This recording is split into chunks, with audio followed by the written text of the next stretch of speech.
정치, 경제, 교육, 사회 등 전 분야에서 이런 청교도적 신앙과 청교도적 성경적 가치관이 다시 회복될 수 있도록, 그래서 정치인들이 바른 정치를 할 수 있도록 여러분들이 힘써서 기도해 주시기를 부탁합니다. 아멘. 미국의 몇 번째 대통령이라고 했습니까? 47대. 미국의 49번째로 주로 이렇게 승격된 주가 어느 주인지 아십니까? 미국의 49번째 주로 편입된 주는 알래스카입니다. 알래스카. 근데 이 알래스카는 미국이 러시아로부터 그 땅을 샀다는 거 여러분 아시죠? 1867년도에 러시아 황제인 그 차르 알렉산더 2세가 그 땅은 쓸모없다는 생각에 미국에 이 땅을 팔기 위해서 8년 동안 노력을 했어요. 그리고 720만 달러에 그 땅을 팔았습니다. 그 지금 돈으로 화폐 가치 변화를 감안하면 넉넉 잡아 1억 5천만 불 된다 그래요. 다시 말하면은 그 당시에 1에이커당 2센트, 1에이커당 2센트의 그 엄청난 싼 가격으로 그 땅을 산 거예요. 그럼에도 불구하고 이 거래를 성사시킨 당시 국무장관이 윌리엄 수어드였었는데 그 굉장한 비난을 받았어요. 왜냐하면 쓸모없는 땅을 샀다. 그래서 그것은 수어드의 아이스박스가 아니냐 막 이렇게 비난을 굉장히 받았습니다. 그리고 러시아는 한편으로서는 미국에 바가지를 씌웠다라고 하는 그 캐제를 불렀다는 얘기가 있습니다. 그런데 30년이 지난 후에 러시아는 땅을 치고 후회를 합니다. 왜냐하면 30년 후에 알래스카에서 금강이 발견됐거든요. 금강. 금이 막 나온 거예요. 그리고 1950년대 무렵에는 대형 유전이 발견됩니다. 그리고 지하 자원이 풍부한데 석탄은 세계 매장량 중에서 알래스카가 최고랍니다. 제일 많다 그래요. 뭐 구리, 철강석, 우라늄 등 이런 아주 귀한 금속들이 숱하게 묻혀 있는 천혜의 보고였고요. 이런 지하 자원뿐 아니라 거기서 막대한 목재가 생산되죠. 또 수산물도 여러분 아시잖아요. 연어, 대구, 그다음에 또 뭐예요? 알래스카 킹크랩. 미국에서 생산되는 전체 수산 어획고의 3분의 1이 알래스카 거기에서 그 잡아 올리는 그런 수산물이라 그래요. 거기에다가 때묻지 않은 그 자연 경관, 오로라. 제 아내의 그 버킷리스트가 오로라를 보는 거예요. 근데 이 오로라, 뭐 전 세계에서 관광객이 끊이지 않고 오는 것이 바로 이 알래스카 아닙니까? 그러니까 쓸모없는 땅이라고 팔아넘긴 그 알래스카가 사실은 엄청난 천연 이런 그 자원의 보물창고고, 한국말로 얘기하면 알토란 땅이죠. 알토란 땅.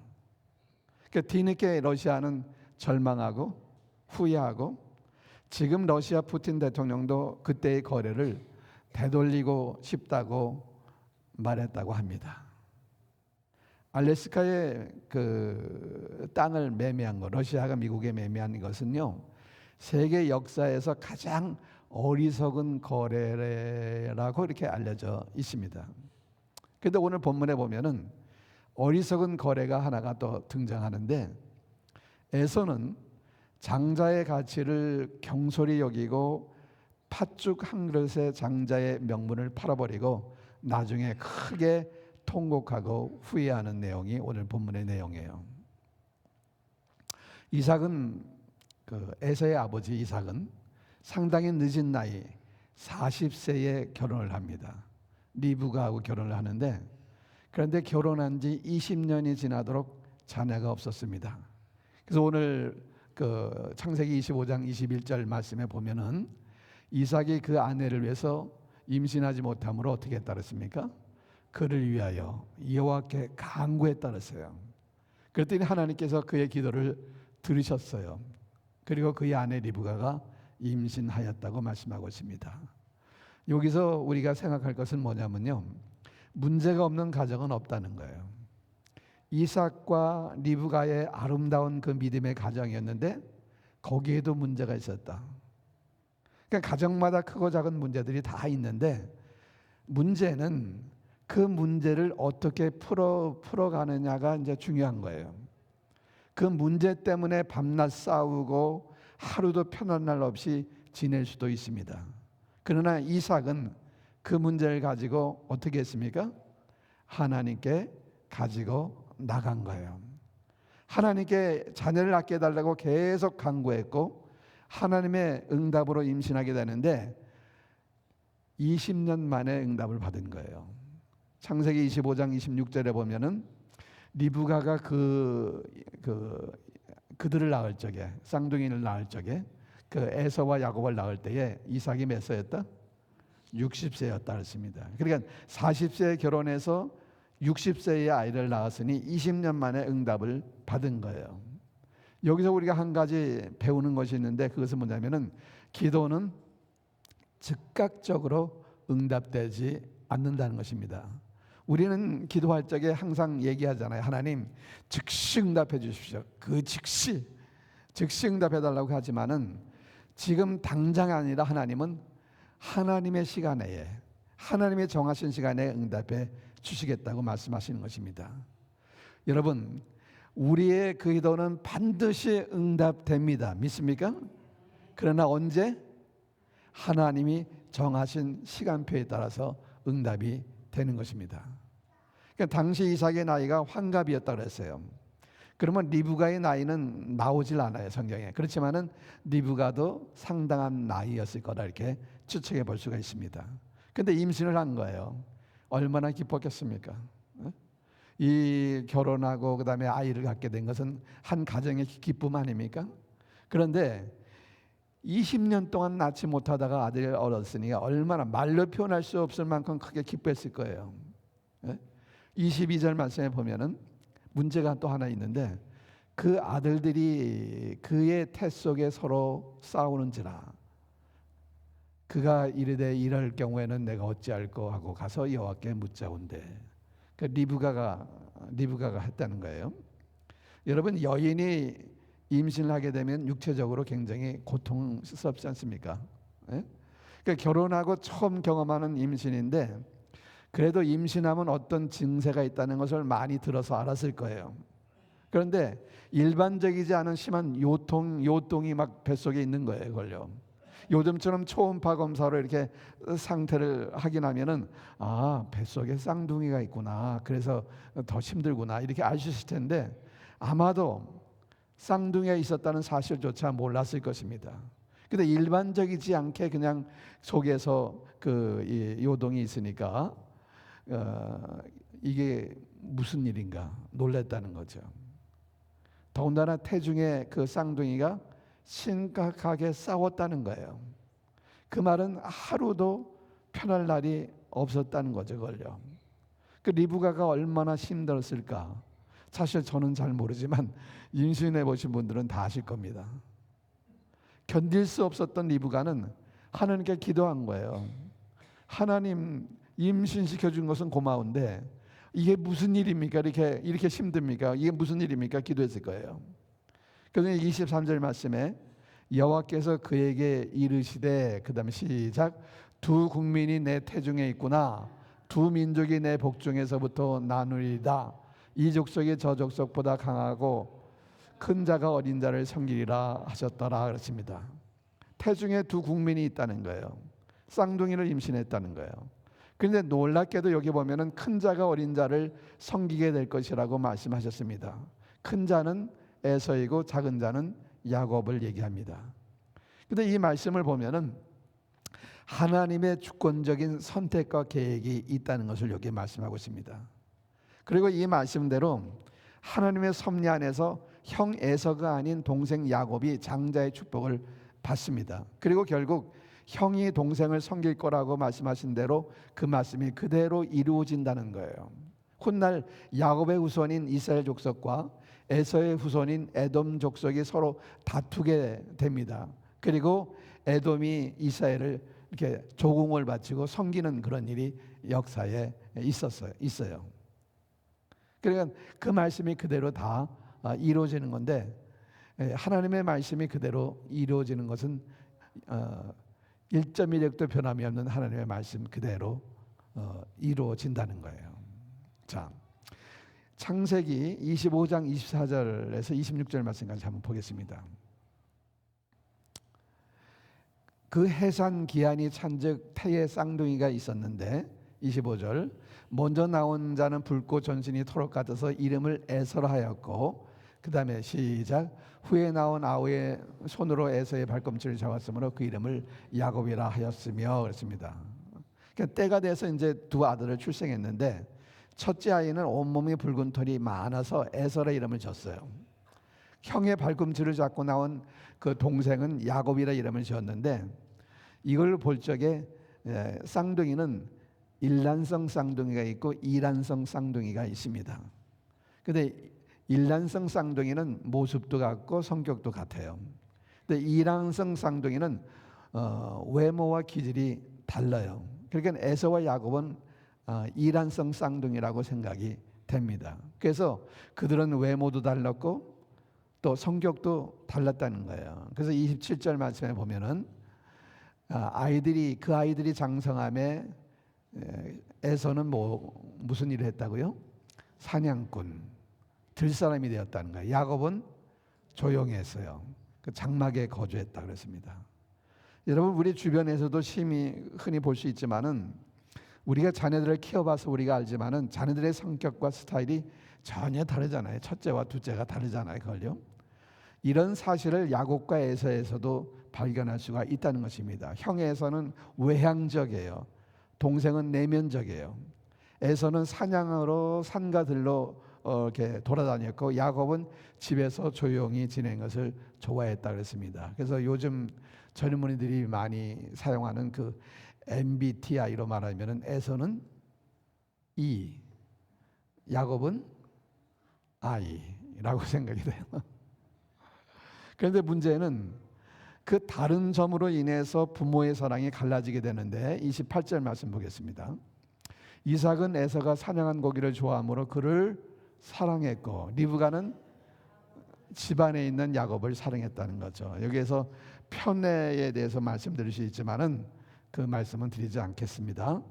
그러니까 아버지 이삭은 에서를 사랑했어요. 어머니 리브가는 야곱을 사랑했어요. 왜냐하면은 이삭은 사냥한 고기를 맛있게 와서, 또 에서는 요리도 잘한 모양이죠. 고소 갖다 주는 것 때문에 좋아했다고 말했고, 근데 단순히 사냥한 고기 때문일까라고 생각해 볼 수가 있습니다. 왜 에서를 이렇게 사랑했느냐? 아버지 편에서 볼 적에는 에서가 장자거든요. 장자 때문에 좋아했을 거예요. 근데 어머니 리브가는 야곱을 좋아했는데, 그 이유에 대해서 성경은 말하고 있지 않지만은 딱 보면 알 수 있죠. 바깥으로만 돌아다니는 얼굴조차 보기 힘든 에서보다는 늘 집에 있으면서 어머님 옆에서 어머니를 도와주는 야곱이 더 사랑스러운 것은 당연한 거 아닐까요? 그걸요. 근데 어떤 심리학자는 이렇게 얘기해요. 신학을 공부한 심리학자예요. 그러니까 이삭이 에서를 편애한 이유에 대해서 뭐라고 했냐면은, 이삭은 자기를 닮은 내향적인 야곱보다는 자기가 다른 외향적인 에서를 좋아했을 것이다, 이렇게 얘기를 해요. 그러나 성경은 그렇게 말씀하고 있지는 않습니다. 사실 이삭은 굉장히 내성적이에요. 내성적, 소극적이었어요. 소극적. 성경에 나온 이삭의 그걸 보면은. 근데 리브가는 어땠냐면은 대단히 용감한 여성이에요. 왜냐면은 신랑의 얼굴을 한 번도 보지도 못하고 말로만 듣고 시집가겠다고 결정한 것이 리브가입니다. 그것도 이웃 동네로 시집가는 게 아니라 며칠을 가야 되는 먼 동네로 시집을 가는데, 이 아브라함의 그 종이 더 지체할 수 없다. 빨리 돌아가야 된다. 그러니까 그날 그 다음 날로 부모 형제 빠이빠이 하고서 아브라함의 종 엘리에서를 따라 나설 정도로 대담한 여성이 바로 리브가예요. 리브가. 이것을 밀어볼 적에 야곱은 아버지 이삭의 성품을 닮았고 에서는 담대한 어머니 성격을 닮았다고 이렇게 볼 수가 있습니다. 어쨌든 에서는 아주 굉장히 활발한 성미가 급한 사람이었고 에서는 에서의 급한 성격이 드러난 사건이 뭐냐면은 우리가 봉독한 그 파죽 사건입니다. 파죽 사건. 자, 오늘 본문 29절 한번 보겠습니다. 야곱이 죽을 쏘았더니 에서가 들에서 돌아와 심히 피곤했다 그랬어요. 그러니까 에서는 사냥하러 다녔다 그랬잖아요. 종일 들판을 헤집고 다녔으니까 힘들죠. 근데 그날따라 사냥이 안 된 거예요. 안 잡힌 거예요. 걸려 실패했어요. 그러면은 사람이 더 지치잖아요. 얻은 게 없으니까. 그래서 지친 몸을 이끌고 이제 집에 돌아오게 되는데 야곱은 평소처럼 어머니 리브가를 도와서 이제 특식 여기 붉은색 죽을 쓰고 있었는데 30절 보세요. 야곱에게 이르되 내가 피곤하니 누구 말이에요? 에서가 말하는 거죠. 그 붉은 것을 내가 먹게 하라 한지라. 그러므로 에서의 별명은 에돔이었더라 그랬습니다. 자, 야곱이 쓰고 있는 죽을 붉은 죽이라고 얘기했는데 물론 우리가 알고 있는 팥죽 어떤 단팥죽하고는 똑같지 않을 거예요. 그러나 그것을 이해하기 쉽게 우리는 그냥 팥죽이라고 얘기하면 됩니다. 붉은 죽, 팥죽. 그 지칠 대로 지쳐서 기력을 상실한 에서는 야곱에게 이 팥죽 한 그릇을 먹게 해달라고 부탁을 하는 거예요. 그런데 그 기회를 놓치지 않고 야곱이 흥정을 하는 거예요. 31절 보세요. 야곱이 이르되 형의 장자의 명분을 오늘 내게 팔라. 그러니까 팥죽 줄 테니까 장자의 명분을 내게 팔라는 거예요. 상대방의 약점을 이용해서 이익을 취하는 것만큼 사치스러운 사치가 아니라 치사스러운 것은 없습니다. 치사스러운 것은 없어요. 그런데 야곱은 에서의 그 빈틈, 허기진 그 약점을 노려서 자신이 원했던 그 장자의 명분을 요구한 거예요. 장자의 명분을 내게 달라. 그래서 오늘 이 본문 말씀을 묵상하면서 저는 이 사건이 팥죽을 쓰고 있는 그 야곱의 그 행동이 그냥 우연히 일치로 그렇게 된 것이 아니라고 생각을 합니다. 에서의 급한 성격을 잘 아는 야곱이 에서가 사냥하고 돌아올 쯤에 맛있는 팥죽을 쏘놓고 에서를 기다렸다고 저는 그런 생각이 들어요. 그리고 에서의 장자의 명분을 가로채기 위해서 그 미끼를 던진 거예요. 팥죽이라는 미끼를. 근데 그 팥죽이라는 미끼를 에서가 덥석 물은 거예요. 사냥꾼이 미끼를 놓고 사냥하는 그 사냥꾼이 그 미끼를 덥석 물었다고 볼 수가 있습니다. 자, 32절 말씀 봅니다. 에서가 이르되 시작 내가 죽게 되었으니 이 장자의 명분이 내게 무유익하리요 그랬습니다. 여러분 시장할 적에 음식을 보면은 더 시장하잖아요. 팥죽을 본 에서는 더 막 시장기가 막 느꼈을 거예요. 그 모든 유혹이라고 하는 것은 그 제약의 유혹이라고 하는 것은 순간성이 있습니다. 순간성. 대부분 순간적으로 넘어지는 거예요. 순간적으로 잘못 판단하고 순간적으로 유혹에 굴복함으로써 죄를 범하게 되는 것입니다. 근데 이 순간적 유혹 속에서 우리가 강한 자극을 느끼는 그 대표적인 욕구가 세 가지인데 물욕, 성욕, 식욕입니다. 근데 이 중에서 가장 실천에 옮기기 쉬운 것이 뭐냐면 식욕입니다. 식욕. 그러니까 실천에 옮기기가 쉽다는 것은 그만큼 빠지기도 쉽다는 것입니다. 그래서 에서는 순간적 식욕을 참지 못하고 넘어지는 거예요. 근데 여기서 에서가 만약에 며칠 동안 굶주렸다. 그래서 며칠 동안 못 먹었다. 그러면은 그래도 동정의 여지가 있습니다. 그런데 그런 게 아니잖아요. 하루 종일 산행했으니까 물론 피곤은 했겠지만은, 그러나 그것이 하루 종일 그 배고팠다고 해서 시장했다고 해서 자기가 가장 소중하게 여겨야 될 장자의 명분을 팔겠다는 것은, 그것은 정말 어리석은 선택이라고 생각합니다. 근데 에서가 오케이, 내 장자의 명분 내게 줄게, 명분을 팔겠다고 했어요. 그런데 야곱은 얼마나 치밀한가 보세요. 33절에 보니까 야곱이 이르되, 시작, 오늘 내게 맹세하라. 에서가 맹세하고 장자의 명분을 야곱에게 판지라 그랬어요. 맹세까지 받았어요. 맹세. 지금 당장 배고파 죽겠는데 무슨 뭐 장자권의 권리가 필요하냐 그 말이에요. 그리고 맹세하고 팥죽을 받아 먹었던 거에 걸려. 근데 유대인에게 있어서 이 장자권은 대단히 중요한 것입니다. 장자의 명분은 장자에게 주어진 특권을 말하는데, 장자의 특권 중에서 가장 큰 특권은 부모의 유산을 상속받는다는 거예요. 그래서 신명기 21장 17절에 보면은 장자는 아버지 재산을 다른 형제보다도 2배를 더 받습니다. 2배. 더블로 받아요. 또 하나님의 언약의 그 축복을 받아 장자권이 장자에게 상속되는 거예요. 걸려. 그런데 에서는 그런 장자의 명분을 대수롭게 여기지 않았다는 거예요. 걸려. 그래서 장자의 권리를 야곱에게 넘겨주기로, 내가 배고픈데 그냥 넘겨준 거예요. 맹세까지 한 거예요. 걸려. 34절을 말씀 보겠습니다. 야곱이 떡과 팥죽을 에서에게 주매 에서가 먹으며 마시고 일어나 갔으니 에서가 장자의 명분을 가볍게 여김이었더라 그랬습니다. 자, 여기 보니까 팥죽을 달라 그랬는데 팥죽, 떡은 덤으로 준 것 같아요. 덤으로.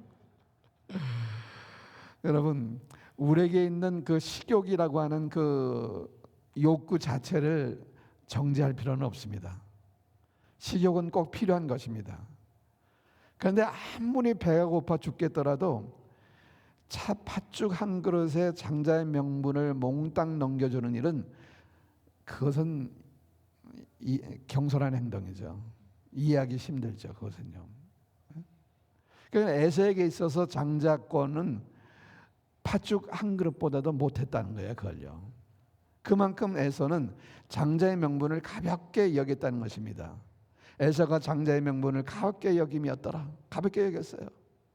가볍게 여겼다는 그 의미는 가치를 부여하지 않았다는 거예요. 대수롭게 여겼다. 그게 무슨 뭐 중요하냐? 그게 뭐 대수롭게 여기지 않았다는 게 걸려요. 그러니까 지금 내가 힘들다는 거예요. 지금 내가 배고프다는 거예요. 내가 지쳤다는 거예요. 그 이유 때문에 장자에게 주어지는 장차올 그 축복을 다 그냥 뻥 차버린 거예요. 걸려. 에서에게 있어서 장자권의 가치보다 지금 당장 내 줄인 배를 채우는 것이 훨씬 더 중요했던 거예요. 에서에게 있어서. 여러분, 우리가 살아가는 삶의 장 가운데서도 지금 내게 주어진 삶의 형편이 있어요. 또 그리스도인의 명분이라는 것이 있어요. 이것 때문에 우리가 살아가면서 갈등 많이 하지 않습니까? 근데 그것을 어떻게 극복하느냐? 이런 상황 속에서는 하나님도 다 이해하시겠지. 어쩔 수 없었잖아. 어쩔 수 없어. 이 정도면 괜찮아. 이 정도쯤이야. 뭐 적당하게 넘어간 적은 없습니까? 그걸요. 그러니까 에서의 경우를 볼 적에 에서가 속으로 그랬을지도 몰라요. 이런 배고픈 형편에 뭐 그 정도쯤이야. 뭐 그렇게 얘기할 수도 있어요. 그러나 그 결과 에서는 나중에 땅을 치고 통곡했다는 거예요. 그걸요. 창세기 27장 38절에 보면은 에서가 아버지에게 이르되 내 아버지여, 아버지가 빌 복이 이 하나뿐 이리가. 그 다음에 시작. 내 아버지여 내게 축복하소서, 내게도 그리하소서 하고 소리 높여 우니 그랬어요. 야곱이 아버지의 축복을 다 받은 거예요. 그러니까 생각해 보면은 팥죽을 선택한 에서의 결정은 세상적으로 보면은 매우 현실적이고 실용주의적인 결정이라고 할 수 있어요. 뭐 지금 당장이 아닌데 뭐 하고 뒤에 앞으로 일어날 일이니까. 또 두 번째는 뭐냐면 중요한 건 뭐냐면은 말로서 한 계약이잖아요. 무슨 서류를 만든 것도 아니고 증인을 세운 것도 아니고 자기네끼리 둘이 얘기한 말인데 나중에 그냥 안 지켜도 할 말이 없는 거예요, 사실상은. 그런데도 이 실용적인 결정이라고 할 수가 있지만은 지금 당장 배고픈데 장자의 명분이 뭐가 중요하냐?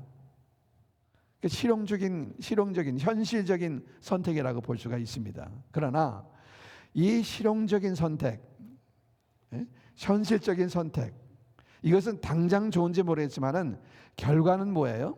땅을 치고 통곡하는 일이 될 것입니다. 이런 사실에 대해서 히브리서에 잘 나와 있어요. 히브리서 12장에 보면은 음행하는 자와 혹 보세요. 한 그릇 음식을 위하여 장자의 명분을 판 에서와 같이 뭐라 그랬습니까? 망령된 자가 없도록 살피라 그랬습니다. 그 다음 절, 너희가 아는 바와 같이 그가 그 후에 축복을 이어받으려고 눈물을 흘리며 구하되 버림바가 되어 해결할 길을 얻지 못하였느니라. 통곡했다는 거예요. 아버지의 축복을 받지 못하고 그걸요. 혈통적으로는 이삭의 장자는 에서 아닙니까? 그런데 장자의 명분을 이 에서는 대수롭지 않게 여겼다는 거예요, 이걸요. 장자권의 그 가치를 한 그릇의 팥죽보다도 못하게 생각했다는 거예요. 그래서 히브리서의 그 에서의 행동을 뭐라 그러냐면은 망령된 자라고 얘기하잖아요. 망령된 자. 이 사건을 통해서 우리가 받을 그 교훈이 뭡니까? 하늘 백성들에게는 아무리 현실이 어렵다 할지라도 지켜야 될 것들이 있습니다. 에사가 가지고 있는 장자의 명분은 하나님께서 아브라함에게 믿음의 조상으로 축복의 조상으로 선정하시고 아브라함에서 이삭으로 이어지는 언약의 계보예요. 그러니까 이 언약의 계보가 아브라함에서 이삭으로, 이삭에서 에서로 넘어가는 그런 하나님의 축복인데 에서는 그걸 차버렸다는 거예요, 그걸요. 그래서 성경에 보면은 아브라함의 하나님, 이삭의 하나님, 야곱의 하나님 이렇게 얘기하잖아요. 이것도 참 중요한 의미가 있는데 왜 그냥 아브라함의 하나님 그러면 되지 왜 거기에다 꼭 이삭의 하나님이라고 붙였을까? 왜 붙였습니까? 이스마엘의 하나님이 아니고 이삭의 하나님이라는 거예요. 그 다음에 또 야곱의 하나님이라고 그랬어요. 왜 야곱의 하나님이라고 그랬을까요? 에서의 하나님이 아니고 야곱의 하나님이라는 거예요. 그리고 그 다음에는 이제 12지파로 이제 이어지는 하나님의 축복권이 내려가는 거예요. 그렇기 때문에 여기에 야곱 대신 에서가 들어갈 뻔했는데 하나님의 선택에 의해서 야곱이 거기에 들어갔죠. 자, 그 장자는 하나님의 것이라고 하는 그 의미가 있습니다. 하나님의 것이라는 의미가 있어요. 그러니까 장자권을 가진다는 것은 하나님의 언약의 백성이 된다는 거예요. 그렇기 때문에 얼마나 중요한 거예요, 그것이요. 절대로 가볍게 여기거나 소홀히 여길 수 없는 것이에요. 마찬가지예요. 오늘 우리에게 그리스찬이라고 하는 그리스도인이라고 하는 그런 이름이 우리에게 있잖아요. 근데 우리 그리스도인들은 바로 이 하나님의 언약의 계보로 이어진 하나님의 백성이에요. 아브라함의 하나님, 이삭의 하나님, 야곱의 하나님, 오제오의 하나님. 여러분의 이름을 붙여 여러분의 하나님이에요, 하나님. 그래서 저는 늘 옛날에는 아침에 일어나면은 요즘은 안 써요. 옛날에는 아브라함처럼 이삭처럼 야곱처럼 또 기분 좋으면 오제오처럼 이렇게 쓴 적도 있었어요. 여러분 크리스찬으로서 하나님의 자녀로서의 그 언약의 계보를 절대로 소홀히 여기지 마세요. 하나님의 자녀로서의 자부심을 가지라는 거예요. 자부심, 하나님의 자녀로서의 현실 문제 때문에 하나님의 자녀로 사는 것을 절대로 경홀히 여기지 말라는 거예요. 내게 큰 손해가 있다 할지라도 하나님의 자녀답게 당당하게 살아야 돼요. 하나님의 자녀로서 하나님께 예배하는 일을 절대로 소홀히 하지 마십시오. 하나님의 자녀에게 주어진 특권이에요. 하나님 섬기는 일을 소홀히 하고 현실의 문제를 해결하기 위해서 적당하게 세상과 타협하고 그냥 그렇게 살아서는 안 된다는 거예요. 이걸요. 잠깐의 내 욕구를 만족시키기 위해서, 어떤 잠깐의 쾌락을 즐기기 위해서 영원한 이 장자권, 영원한 하나님의 그 자녀된 신분의 그 권한, 이것을 포기하지 마세요. 그걸요. 신앙생활에 있어서 신앙생활은 우리 삶의 우선순위에서 제일 먼저 둬야 되는 거예요. 그냥 다 이것도 하고 저것도 하고 이 일도 보고 저거 그러고 나머지 시간 나면 교회 오는 게 아니에요. 주 앞에 나와 예배하는 이 예배, 크리스찬으로서의 그 삶이, 우리 신앙생활이 우리 삶에서 가장 우선순위에 둬야 된다는 거죠. 그걸요. 그래서 오늘 말씀 중에 우리가 꼭 기억해야 될 구절은 그 34절 말씀인데, 34절 마지막 부분이에요. 에서가 장자의 명분을 가볍게 여김이었더라. 이 말을 우리가 기억해야 돼요.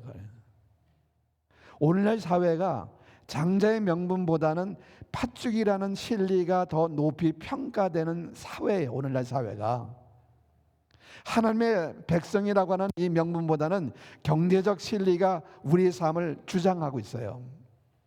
그래서 먼저가 돈이고, 먼저가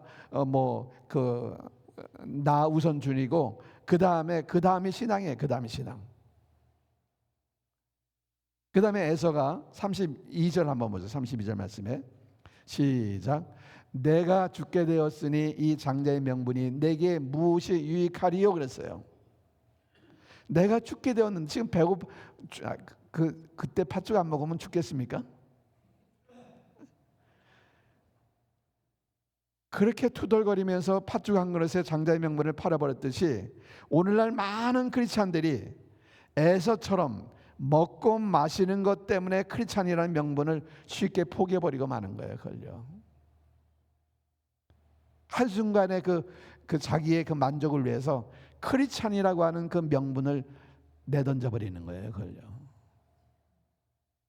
하나님의 말씀을 붙들고 그 말씀에 순종하는 것이 아니라 현실의 진리를 취하기 위해서 하나님의 말씀을 쉽게 버려버리는 거예요. 여러분 생각해 보세요. 먹고 살기 바쁘다는 핑계 때문에 지금 나는 에서처럼 살고 있지는 않습니까?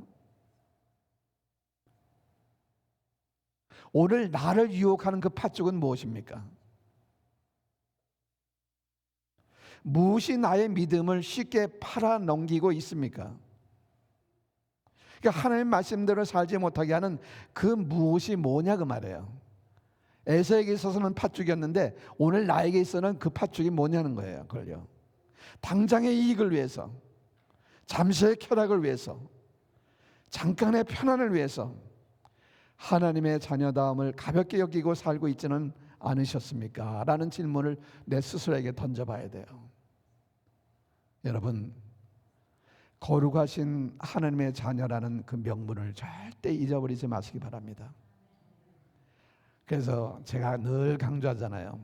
하나님의 자녀답게 생각하고, 하나님의 자녀답게 말하고, 하나님의 자녀답게 그다음 뭐예요? 행동하고. 다시 한번, 하나님의 자녀답게 생각하고, 하나님의 자녀답게 말하고, 하나님의 자녀답게 행동함으로써 하늘의 큰 복을 누리고 사시기를 주의 이름으로 축원합니다. 기도하겠습니다.